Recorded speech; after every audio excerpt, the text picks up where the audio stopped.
Well, good afternoon, everyone. I want to welcome you to today's Ask the Experts webinar on getting the most out of telehealth.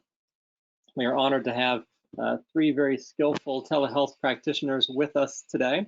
We'll do introductions here momentarily, but first just a couple of administrative things. If you have questions as you are listening to today's webinar, please go ahead and put them in the questions window here in GoToWebinar. And also, there will be a recording of today's webinar that is sent out afterwards. So if you hear anything and think, oh, that was wonderful, I want to capture that, don't worry, you'll have the chance to listen to it again. Let's do some introductions here. For our OT and SLP experts, first, Jill Shook, owns a private practice in Pittsburgh. You can read about her a little bit more here, but Jill, would you like to introduce yourself briefly? Sure. So, hi guys, my name's Jill. Like Ben said, I own a private practice in Pittsburgh, which is hard to say 10 times fast. I have been doing teletherapy for the past 3 years, and I'm really excited to talk with you guys today. Great, thank you, Jill. It's good to have you. Next is Katie Brown, a speech-language pathologist in Buffalo. Katie. Hi, everyone. I own a private practice in Buffalo called Neurospeech Solutions. Traditionally, I see patients in their home, but due to COVID-19, like most of you, I'm guessing that you needed to switch to telehealth, so I can help you with any questions regarding adult therapy and also making the transition. Great, thank you. And finally, Dr. Reina Olivera, an occupational therapist. And Reina, where are you?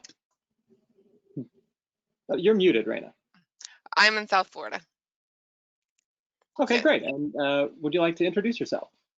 Sure. My name is Dr. Reina Olivera, and I am the owner of Telehealth OT Services, a strictly telehealth private practice for specializing in children with autism who are homeschooled.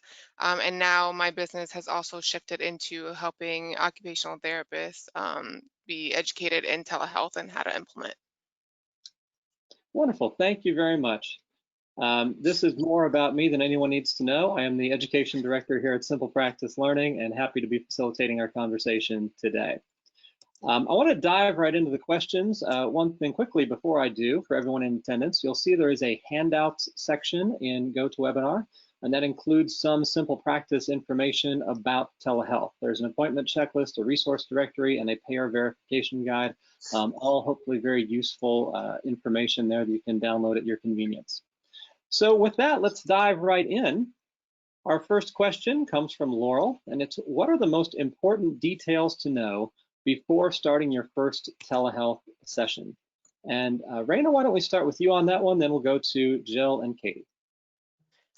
So the most important details to know is what technology you're going to be using and making sure you have everything in check with you and your client and having a backup. I think it's like really important. Great. Jill? I agree, yes. Definitely having a backup. Oh, I'm hearing an echo. I hope I'm not echoing for other people. Yes, having a backup of anything that you might need. So having, if you're working with kids, having extra toys that they might want to see. Making sure you go over with clients what the backup plan is for if/when your computer freezes or their computer freezes or they lose the connection or the dog knocks the computer over or the kid drops the iPad in the toilet, which has happened before. So yeah, making sure that you're prepared not only for yourself as the clinician, but also preparing the parent or aide for the client ahead of time to know what they need to look for. That will help with a lot of frantic texting and frantic calling for when and if things go south during a session. Great, Katie? Yeah, so I might add for anyone working with the adult or geriatric populations, having a conversation with either the client themselves or the caregiver on their willingness and ability to use technology and engage in telehealth. Also, if you are billing through insurance, to have that information on if telehealth is even covered, and if it is, what types of things you need to document and along those lines. Great, thanks to all of you. Our next question comes from Rebecca, and it's how do you engage younger clients, particularly children and teenagers, through telehealth? And I'll tell you, I'm in the behavioral health world. I'm a psychotherapist, and this is one of the questions that we've seen the most there as we've been transitioning to telehealth is how do you get younger folks engaged? Jill, I'll start with you on this one, and then Reina, I'll come to you. Okay. So I like to think kind of outside the screen when I do telehealth, as far as bringing materials that I've used in face-to-face therapy with them, as well as asking them to bring materials like to speech, so to our session. So I'll have them bring a favorite toy, or show me their dog or that sort of thing. So I can kind of bridge that divide, because a lot of kids are used to a computer or used to a tablet, which is sometimes they're even using phones for telehealth. They're used to that being a fun machine, like they get to use it and they get to have fun with it. They don't expect it to be work like speech therapy. So to engage them, you kind of have to bring in that connection with them. So the connection to their toys, the connection to their family, what they're doing, a favorite thing that they have. So they can kind of see that this is not just getting to, play with puzzles on the iPad. This is, actual therapy.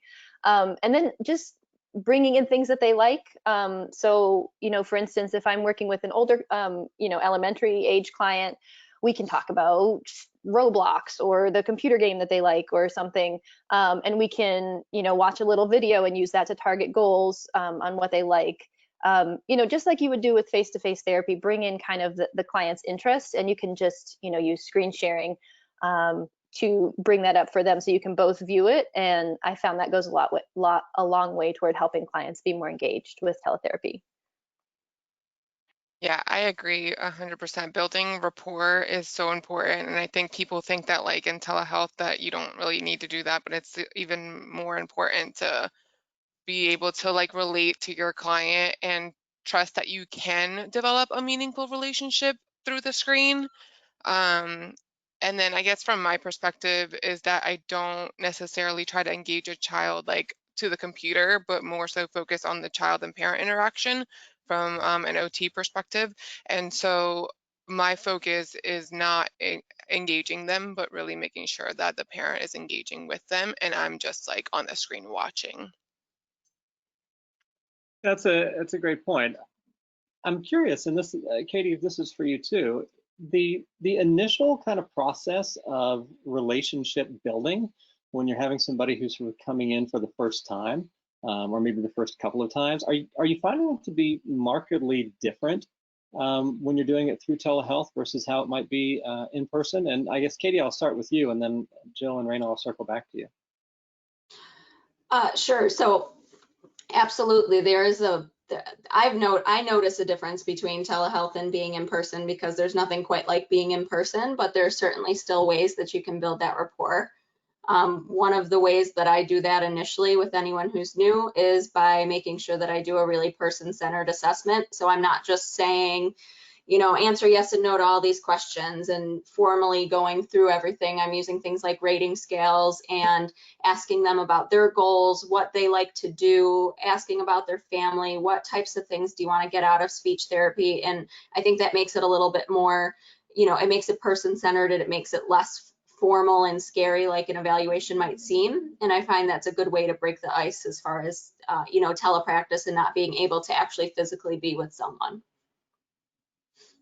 Oh yeah, I agree. Yeah, to kind of talk about kind of what Katie said, I also really like to have a very structured session. So I always tell them ahead of time what we're going to do. So, we're going to do this. So we're going to do, this activity so that we can, target this goal, or we're going to work on this. Because I've had the ability to work with, since I've been doing telehealth for more than just during, this time when we all kind of had to, and people are jumping into telehealth, like patients are jumping into telehealth, kind of not knowing about it.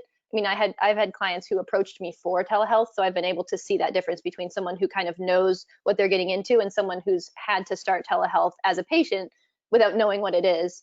And I always really try to do like a structure for each session, and they know what we're going to start with. We always start with the same kind of activities and we move through them in a specific way so they know, what's coming next. And I think that really helps get them comfortable with kind of starting telehealth. Yeah, for me, I think like in today's day and age, most people are comfortable with FaceTime or WhatsApp or whatever other video calling that you do with families. And so I try to tell the families that I work with, like, pretend like you're talking to your, best friend on FaceTime. I want you to feel comfortable. And I think the more that I like relax and I'm comfortable with them and just make it feel natural, the more they're like able to open up with me. Yeah, that makes a lot of sense. It seems like clients and patients certainly take their cues from us about sort of how concerned they should be about telehealth and how much they should be bothered by the fact that it's not an in-person session. Our next question comes from Paula. How do you provide telehealth to geriatric patients? Katie, I'll start with you here. Okay, so the first thing that I do is, if I get a call or an inquiry for telehealth for a geriatric patient, I ask how familiar they are with technology. Typically, it's their family member that is reaching out to me.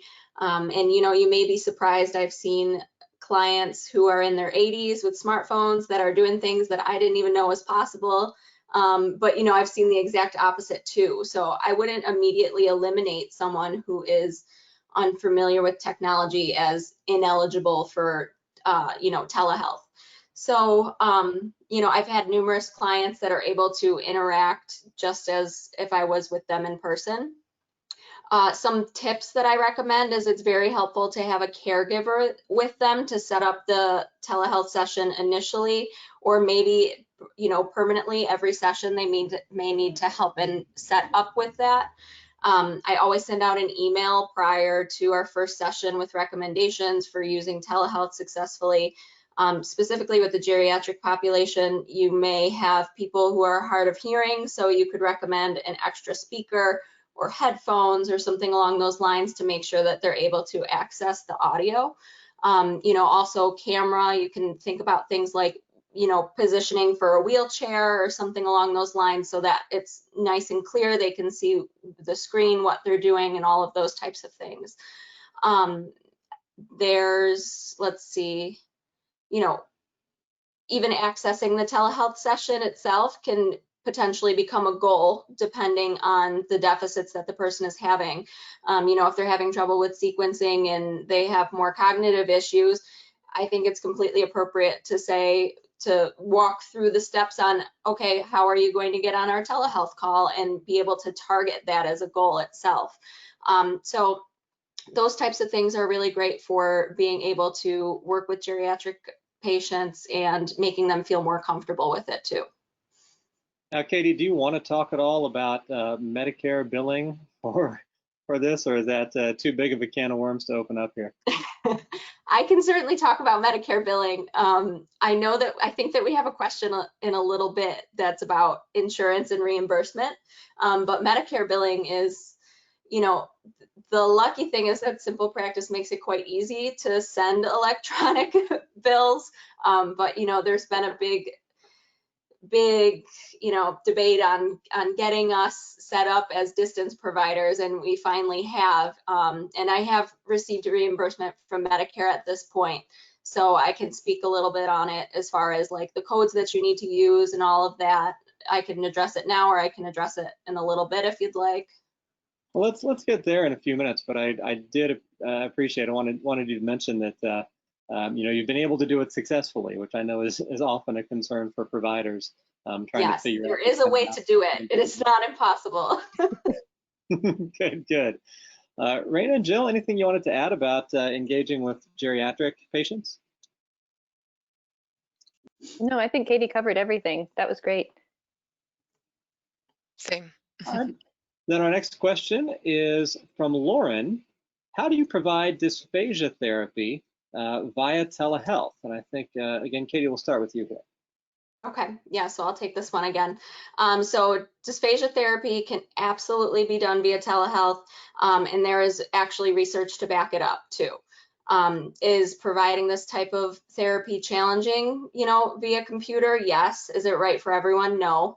It's got to be, again, like everything we do, very patient specific and person specific. There's a researcher Her name is Dr. Georgia Malandrake. She's with Purdue in her I Eat lab. She has put out a full page of wonderful resources on how to provide dysphagia teletherapy. So I'd highly recommend looking it up if that's something you plan to pursue. But I can certainly give you some helpful tips on how to successfully provide dysphagia therapy, whether it's an evaluation or treatment. So the first recommendation is there needs to be a facilitator. There needs to be someone on the other side. If they live alone, then I wouldn't say that they are appropriate for a dysphagia therapy via teletherapy just for safety issues, because we are working with people who are having trouble swallowing. You don't want them aspirating, choking, something along those lines, and having no other person there for assistance. So there needs to be some sort of facilitator on the other side. You can train the facilitator to do things such as, help you with exercises, move the camera so that you can get frontal and lateral views, doing things like administering PO trials if needed. And you can speak with them beforehand so that they know when to intervene. You can have like a hand signal, go and do that for me, or you can just talk it through. Another thing that I find very useful is having short videos made up of whether it's of exercises or like cranial nerve assessment, something along those lines, having those that you can share either beforehand or share via screen share in the moment will just help with overall education and comprehension of what you're asking someone to do. Some other just simple tips that I find are helpful are using clear cups for like if you're drinking, so that way you can kind of judge how much someone's taking, because it's difficult if they've got a cup that's red and solid and you can't see through it. You can have the facilitator use asynchronous methods. So like telehealth is typically synchronous. Asynchronous would be if someone sends a video to you. So I might ask, hey, at dinner tonight, can you take a short 2-minute video of your wife eating? Okay, just so that I can see what it's like in the natural environment when it doesn't feel so clinical and on like I've got to perform and do this right now. So there's a lot of ways that you can make dysphagia therapy work. It needs to be highly personalized and come with clear instructions on how to complete strategies, exercises, and adaptations. So, sending out checklists and step-by-step protocol is going to be very important in this aspect. Great, thank you. Reina or Jill, did you want to add anything on there?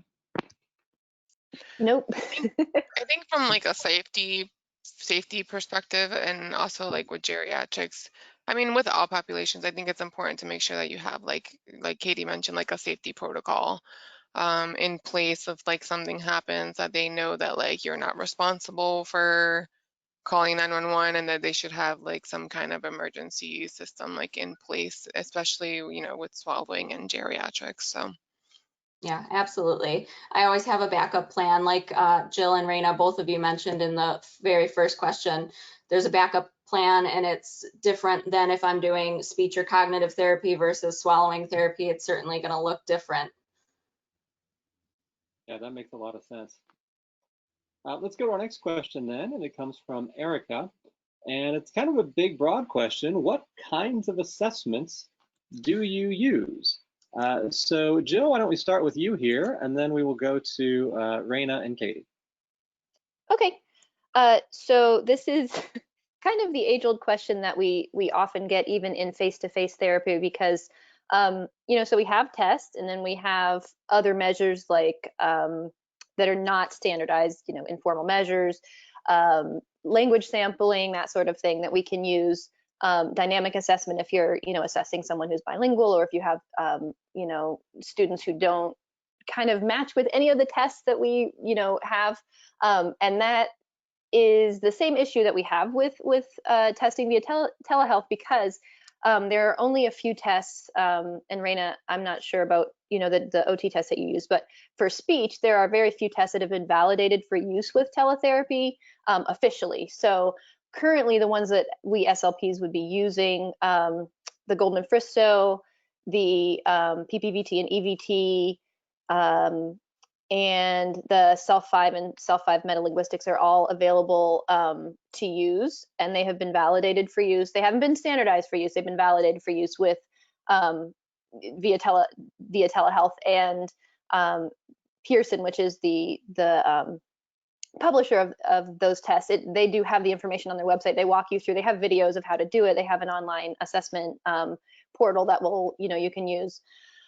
So you can use, those options, but if you wanted to use, say, the PLS or, another test that isn't available, you would have to choose to do so in a non-standardized manner, which means you can't report the scores as standardized.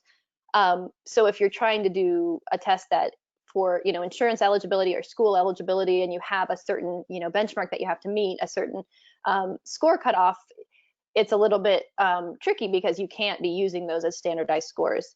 Even in some cases with the tests that have been validated for use with teletherapy, I mean, we don't have a perfect world. We can't control the client's setting environment. So, there's been times where the parent will start answering the question and, will kind of invalidate some of those, or the dog will start barking, or, something will happen to the connection and, we have to take a break in the middle of a test and we shouldn't have to do that. So all that to say, you can use the type of assessments that you would choose as the best assessment for that client, just like you would in person, keeping in mind the standardization and the validity of those assessments might be affected by the environment that the client is in. Okay, so this has come in live while we've been talking here, and it relates to what you were just saying, Jill.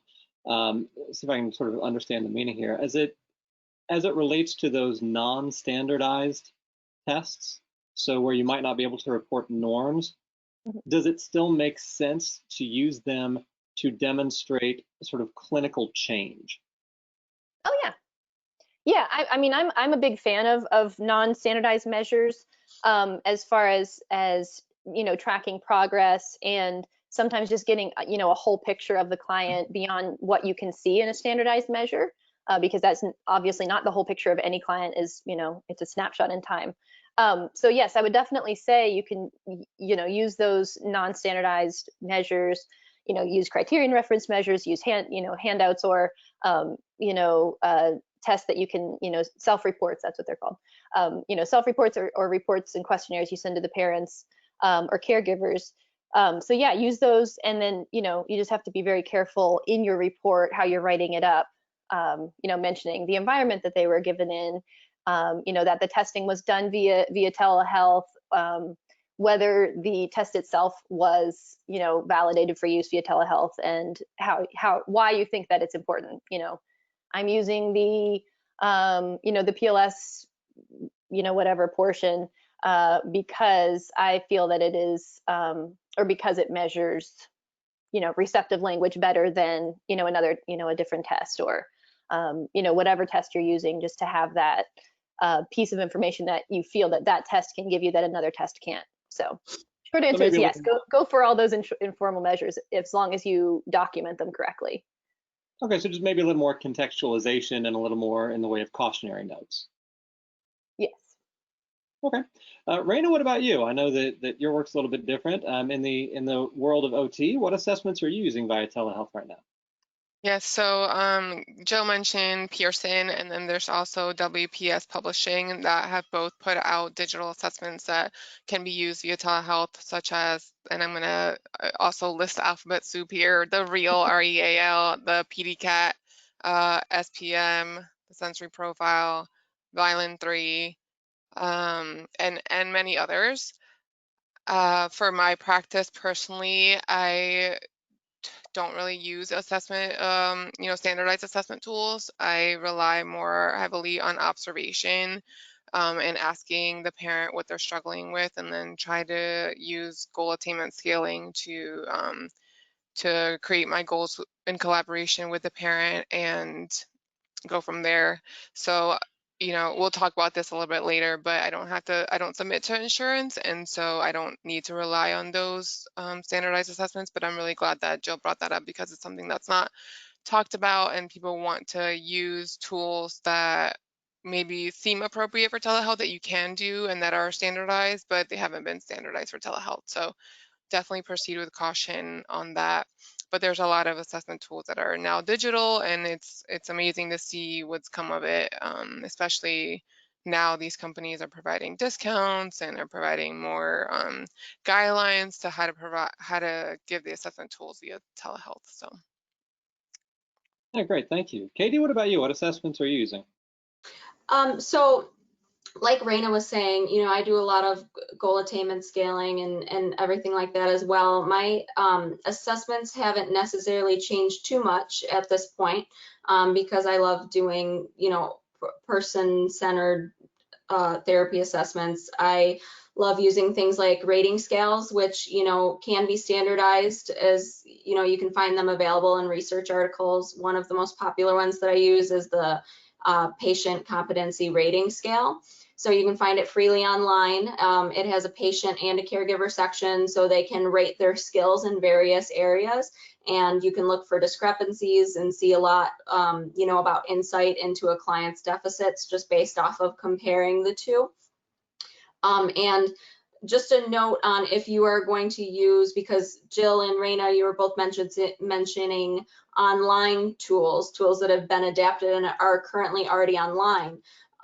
You know, although again, they're not necessarily validated for telepractice.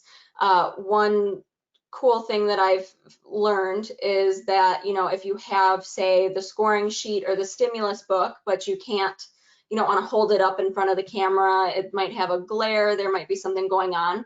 One thing that I learned is that you can invite essentially another device to your session. So if it's your phone or like a tablet or something, you can invite it to your session and you can have it looking at the book. So that way they can still see you, and then they can see the assessment as well, like the stimulus book. So that's a way that you can use physical copies of assessments to, you know, be able to use them in evaluations. Mm-hmm. I have, so yeah, to touch on that, Katie, I use a document camera. They have specific document cameras, and I like document cameras specifically because they have some that have like a tray or yeah, kind of like a tray or a piece of kind of plastic under it that shows you what the size is that it can see. So you're not like having to figure out where to put the book or anything. It's just you, if it's in that gray square, then the client can see it. So you can get document cameras online for I think about $80, and it's a really I found it to be a really good investment to keep me from juggling things, because there's very little that's less professional than like holding up a book to the camera and being like, yeah, can you see that? Is it like, can you see it? There's a glare. So yeah, I agree.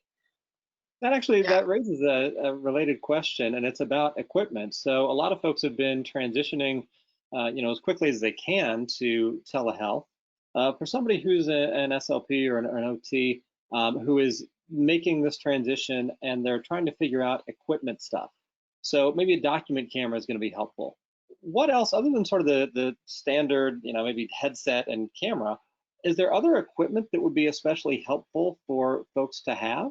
And Jill, I'll start with you, and then Katie and Reina. Okay. Yes, I'm kind of a minimalist when it comes to things. Like I haven't even used a document camera for that long. I had tried to set up my phone and stuff, and that's how I learned it was really clunky to try to use that if I had the option. I really like to use a desk cycle, which is not specifically for teletherapy, but it helps me, like, you just put it on your desk and you could pedal away while you're you know, sitting there and talking with people. And I find that very helpful for my mental health while I'm doing teletherapy, so I can get a little bit more movement in.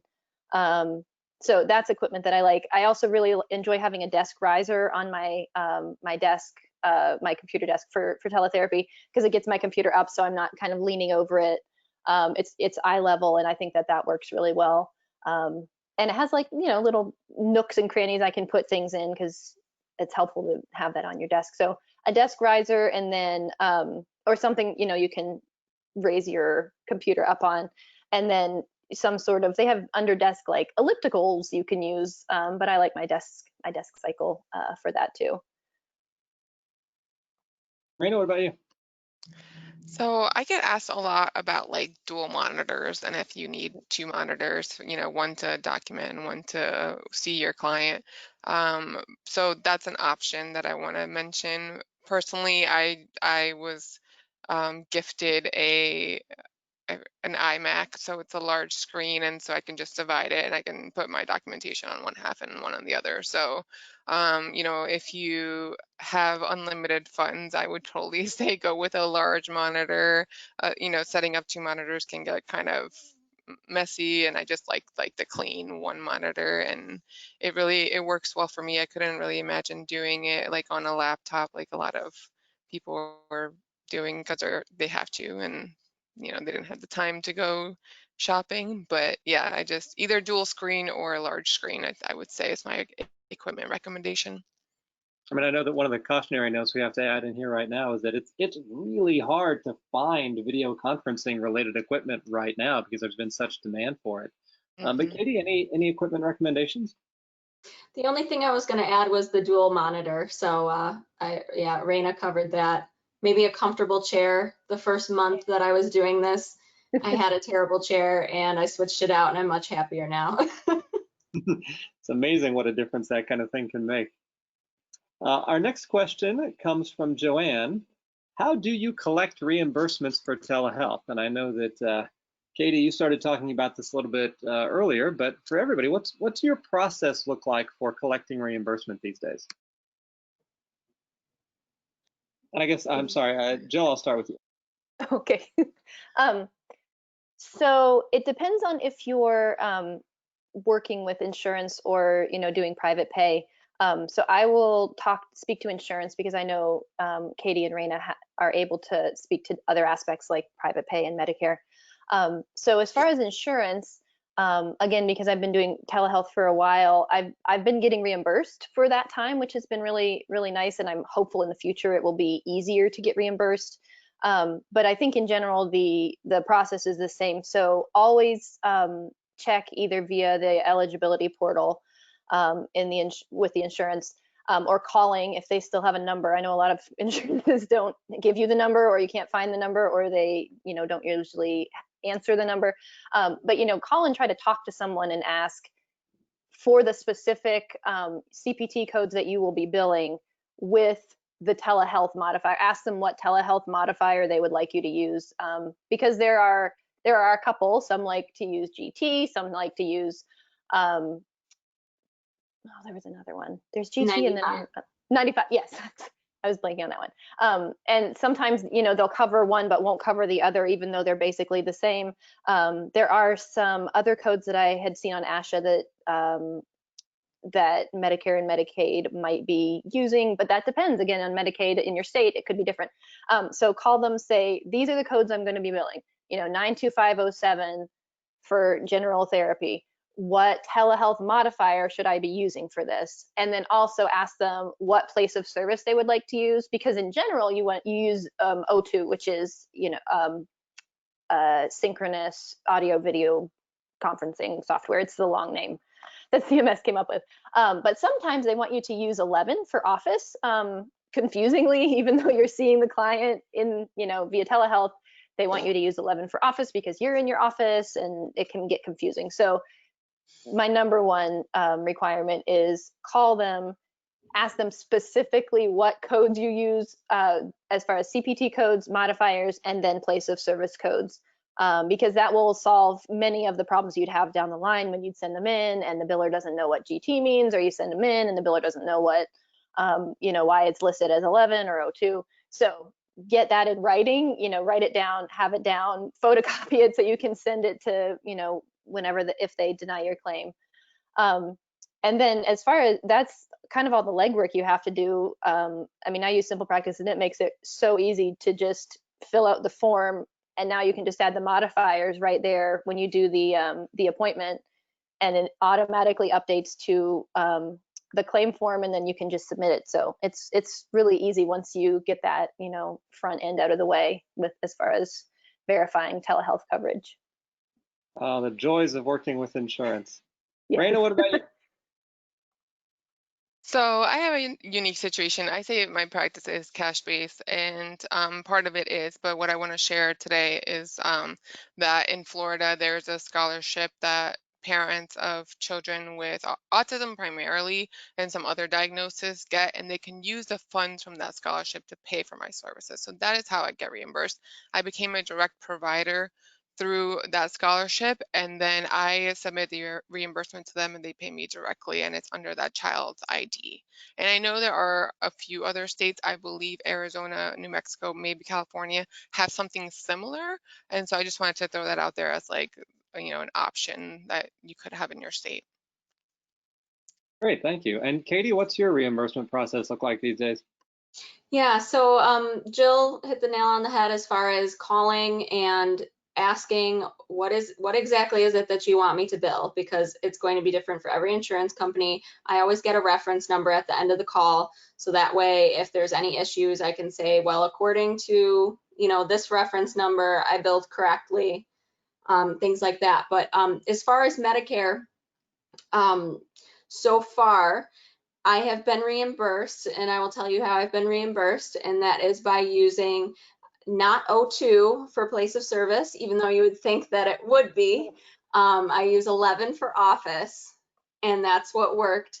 And then I used GT, and then also the specialty modifier. So speech therapy is GN, OT I think is GO, PT is like GP. Yeah, so you need to have that modifier still.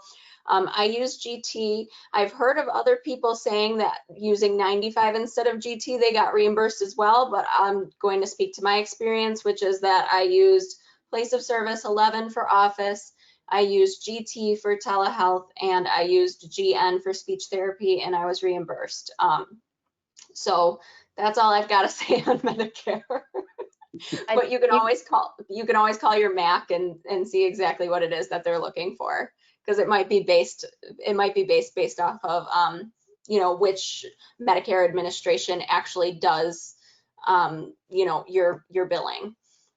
And I'm in New York with NGS services, so that's my MAC, just so you all know.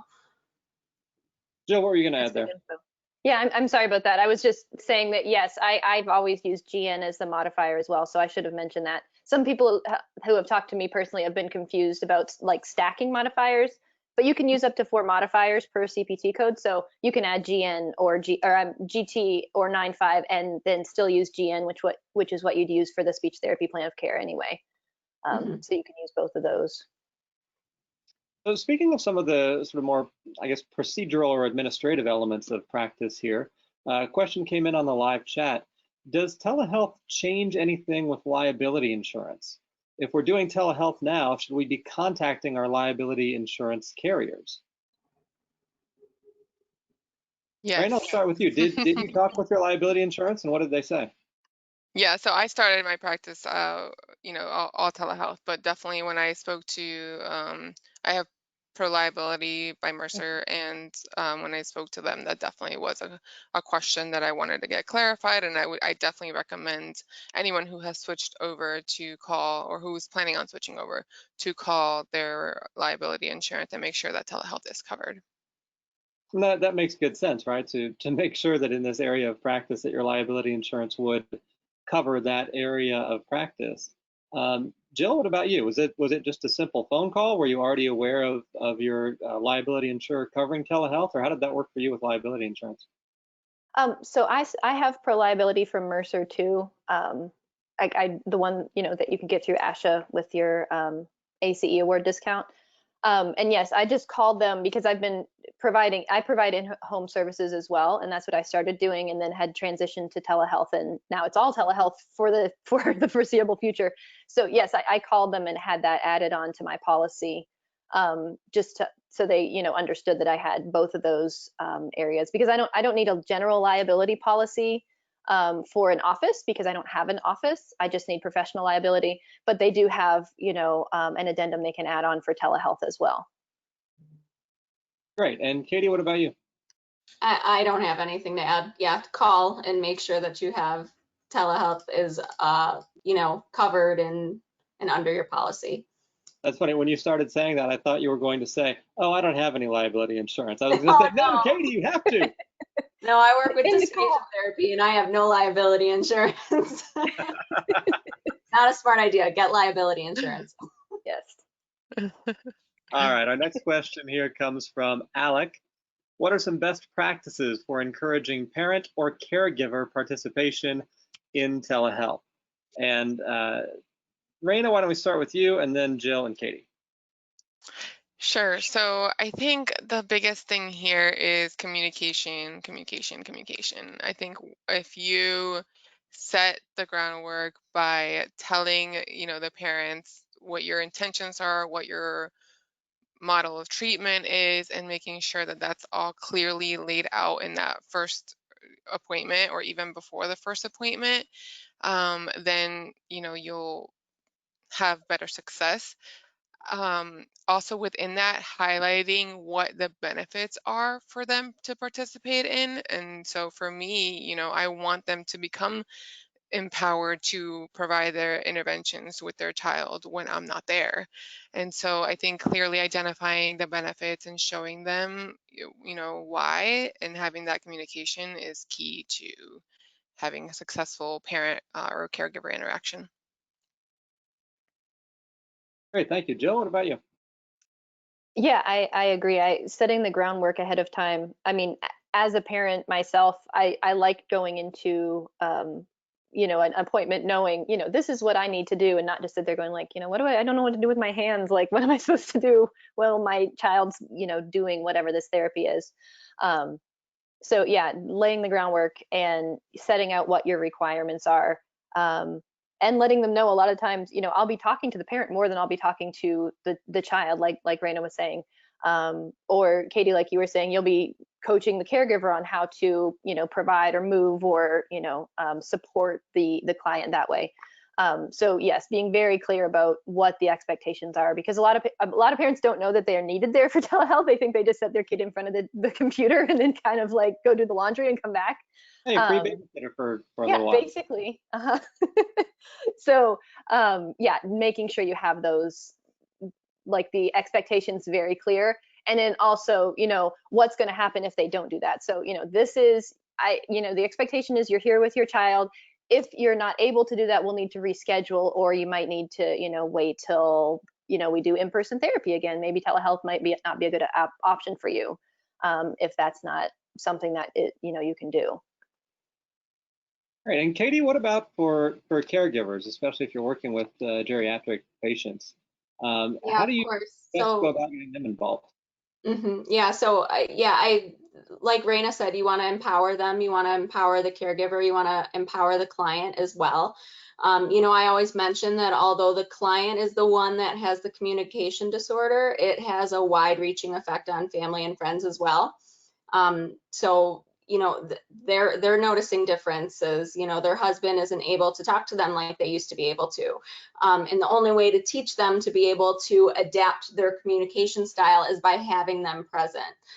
So that is definitely an integral part of what I do, and I always request that for at least the majority of the session that there is a caregiver there, whether it's a loved one, a friend, something along those lines, someone who they communicate and interact with on a daily basis is something that I find very important and vital, actually, to therapy success in general.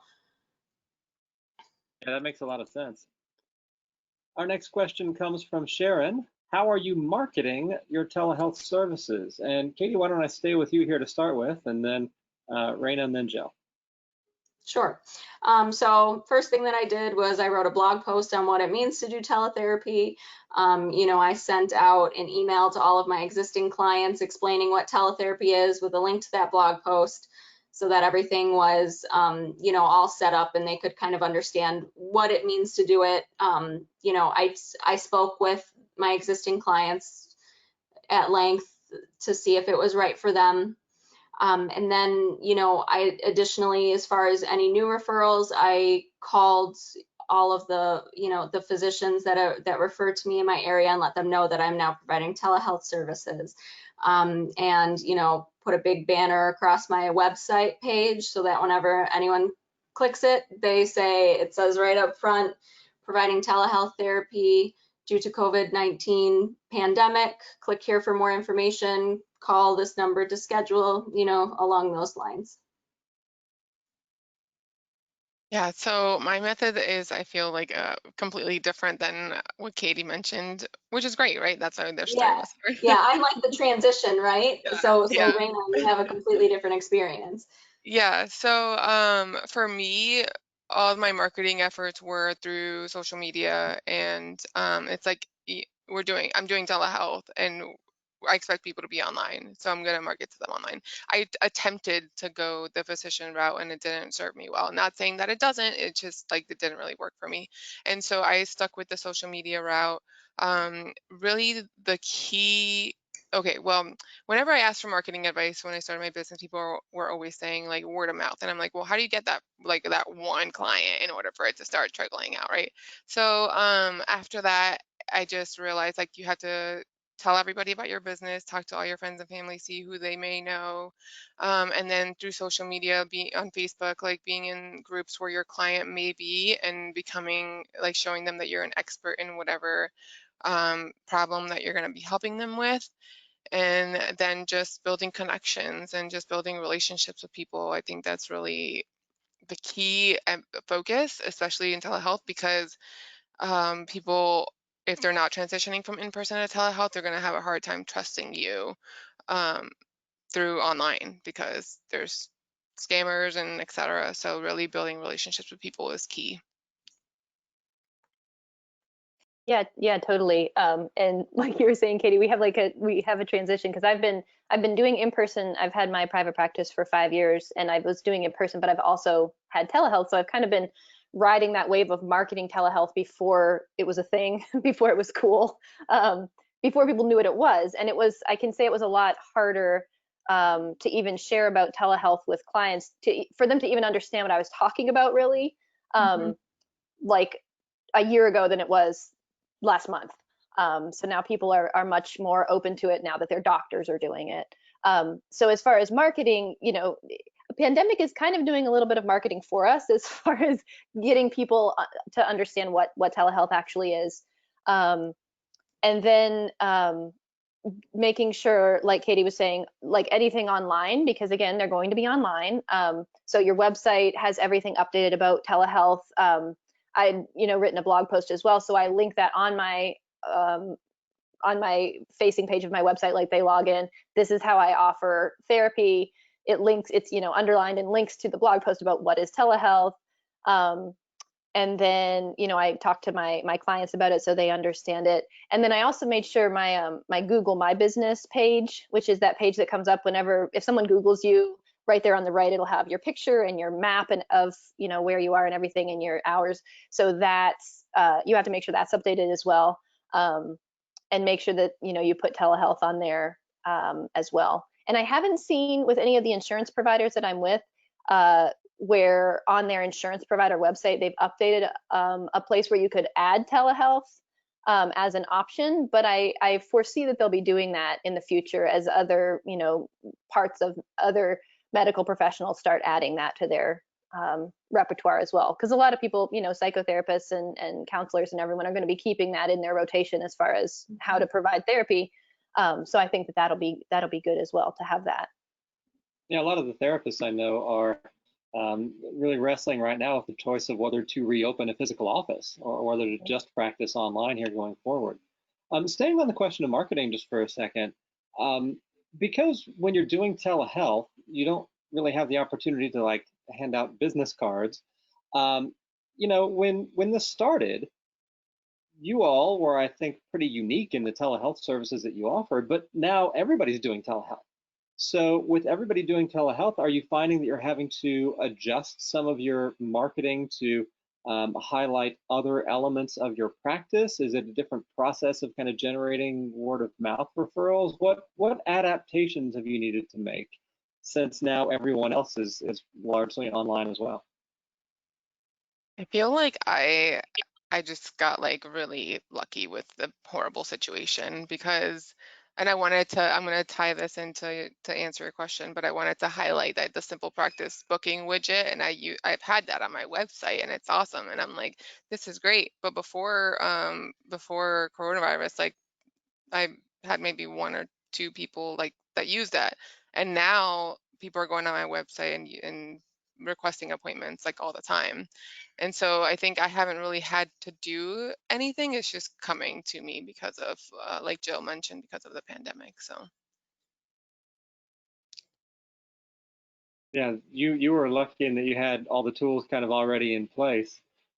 Jill and Katie, have you made any other kind of adaptations as you've seen maybe more competition in the world of online services? I have a little bit. So my selling point was always that I come to your home, which is a huge selling point with the population that I work with. Typically, they can't drive, or they have difficulty getting out and about, or they're dependent on someone else. So being able to go directly to them is great. But I think the new thing that I'm kind of focusing on is, yes, I'm providing telehealth. You know, I can come to your home after it's safe, but also that I do therapy a little bit different than a lot of speech pathologists in the area. You know, I don't use workbooks. I use it's your goals. We're going to work on things that are functional for you.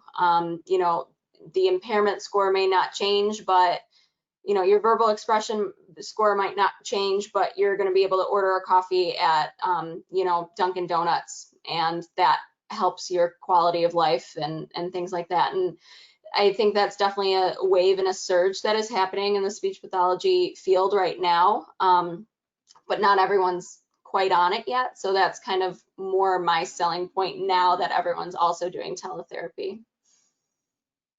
Yeah, that's great. I can tell you're East Coast because of Dunkin' Donuts. Jill, what about you? Yes. So as far as changing, a lot of therapists in my area actually aren't offering telehealth because many of them didn't really know what it was before COVID happened. So thankfully I've been able to, you know, I've already had that on my website. I've already talked to other clients about it. They've been able to refer people, oh, she does, you know, therapy this way. This is easy.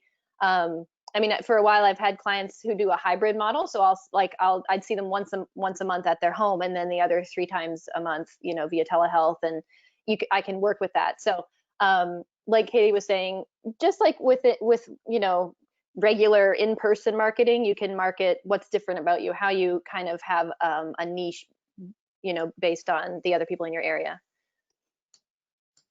That makes a lot of sense, and it's interesting that you haven't had the same sort of degree of competition, it sounds like. Not really. So forgive my asking, I'm curious, have people like kept their physical offices open? Because I mean, it's healthcare and potential services. No, some places have closed, but like, you know, closed for physical, their physical offices. But in general, they either, you know, just don't offer the telehealth, or they don't offer it to all of their clients because their clients don't want it. I've had a couple clients that, you know, just didn't want to do teletherapy, weren't interested in it. So, you know, they just haven't been that much of an issue, or the patients weren't, or the SLPs themselves were not confident in telehealth, so they were referring other people, because that is an aspect of telehealth is, you know, yes, if you have the ability to it and you feel confident in it, then that's great. But a lot of what ASHA recommends and what our, you know, our state professional companies recommend is, if you're not confident in it and you don't feel like you have the skills, refer out until you feel confident enough to be doing teletherapy, because it is a whole different therapy modality. So thankfully I have the skills and I have been doing it for a while. So people were confident to either refer to me or kind of put their practices on hold until they felt like they were confident with it. Yeah, that's great. We've got just a couple of minutes left here today, so I'll get a couple more questions. I'll get in one more from the chat as well. This one comes from Jennifer. How do you make the experience more interactive on telehealth? certainly with everybody being in front of a screen, it can feel very separate, right? It can feel very far apart. So what does each of you do to make it feel a little bit more like you're in the same space together? Reina, I'll start with you, and then Katie, and then Joe. Yeah, so as I mentioned earlier, I try to tell them, like, pretend like you're talking to your family, like put me down somewhere, like, and they actually say, it's so funny, they actually say, like, I'm taking you with me. So I'll say, like, take me with you, like, let's go outside, take me with you, and I'm a person, and it's like they're picking me up and they're picking up their tablet and they're going. And so I think that that's, it just keeps it light and fun and interactive in a different way. For other OTs there are other OTs who use like applications and just different ways of interacting on the screen via the screen sharing and then connecting. Like, imagine using Google Docs and two people are editing it at the same time and sharing the screen so you can see the edits, so you kind of can interact like that. Using Jamboard and other websites that you can both connect to at the same time so that you can be working on the same thing and then sharing the screen that way. So those are some of the ideas that I've seen that work well. That's fantastic. Katie, what about you? I like that, Reina. Take me with you. That's fun. So screen sharing is a must for me. I often open up Google Docs and share it so that we can write down strategies, cognitive plans, anything that we're working on. I also often mirror my iPad to my computer, so that way you have the ability to use apps, which I find to be helpful as well. Joe? Yeah, those are great. Those are great ways to encourage interactivity. Yeah, and I've definitely said, like what you said, Reina, take me with you, like when they're on iPads, because we ask the clients to put us on computers, but that's not always possible or functional. So yeah, we've been on the tablets before. But yeah, screen sharing I think is really important. There are options for platforms that have games and stuff like that, but I found that can be a little clunky in the depending on your internet connection, and the client's internet connection might not work very well. And that doesn't encourage interactivity. That just makes everyone frustrated when you're trying to play a game and it's like lagging, or that doesn't work. So yeah, screen sharing so you're both looking at the same thing, I think is the most important thing for making it interactive. And I found having a client tell you, like, okay, so what do you want me to what do you want to look at next, or what part of this page do you want to look at, and then they have to use their words and tell you. So I found that to be really helpful too. Yeah, those are all really great ideas. In the interest of time, let me get one more question in here from the chat. And it's a broad question, so you can go into as little or as much detail as you like. But the question is, I know every payer is different, but what is your overall impression of insurance coverage for telehealth services at this time? Katie, why don't we have you go first, and then Reina, and then Joe. Okay, so at this time, I can't speak to anything beforehand, but at this time, insurance companies in my area are reimbursing telehealth, and they have end dates. The most recent one was the telehealth reimbursement will end on May 31st. That has since been extended. But I have a feeling that just the practicality of telehealth, especially for people who live rurally or someone doesn't provide services near them, I have a feeling that a lot of these insurance companies are going to end up keeping telehealth reimbursement. Obviously I can't predict that they will, but I think it would be advantageous for them to do so. Yeah, I agree 100%. Sorry, go ahead, Reina. Oh, I agree with what Katie said. I think that in the midst of all the chaos of insurance companies and lobbyists and all the people in government have done a good job, like, to get everything in order for especially I think OT, who was so behind in the telehealth space, to get reimbursement for for our services, and we're all hopeful that it remains this way for, you know, for the future, not just for it to be temporary. Yeah, I agree. Like Katie and Reina was saying, currently I'm billing Blue Cross Blue Shield and in Pennsylvania, and they've covered everything. I hadn't had issues before with telehealth. I'd been able to bill that, you know, a couple years ago, and it was covered. So like they were saying, I'm hopeful that in the future things will be covered as well as they see more of the utility of telehealth. Well, that's great. Thank you all. I really, really appreciate each of your time and expertise here today. We got a lot of information into an hour, so I really, really appreciate what each of you has brought in. For those listening to the recording, we do have contact information for our presenters on those introduction slides back at the beginning. So if you have additional questions you'd like to follow up with them on, please feel free. I know that each one of these folks with us today is very generous with their time and answering questions. So really, really appreciate it. A couple of notes here just on SimplePractice to close us out. If you are new to SimplePractice, if you're not familiar with what we do, you can do a 30-day free trial. You don't even need to enter a credit card in order to check out all the features of SimplePractice and all we bring to your work, whatever your specialty may be. And if you are new to SimplePractice but know somebody who uses SimplePractice, then you have the opportunity to get a $50 account credit if they give you a referral code while they are logged in from their account. So I just want to thank everyone once again. I know we are at time for the day. Reina, Katie, and Jill, thank you all so much for sharing generously your time, your expertise, and your wisdom today. I really, really appreciate it. On behalf of all of us at SimplePractice, to all of our attendees, thank you so much. Have a wonderful rest of your day. Thank you. Bye. Bye.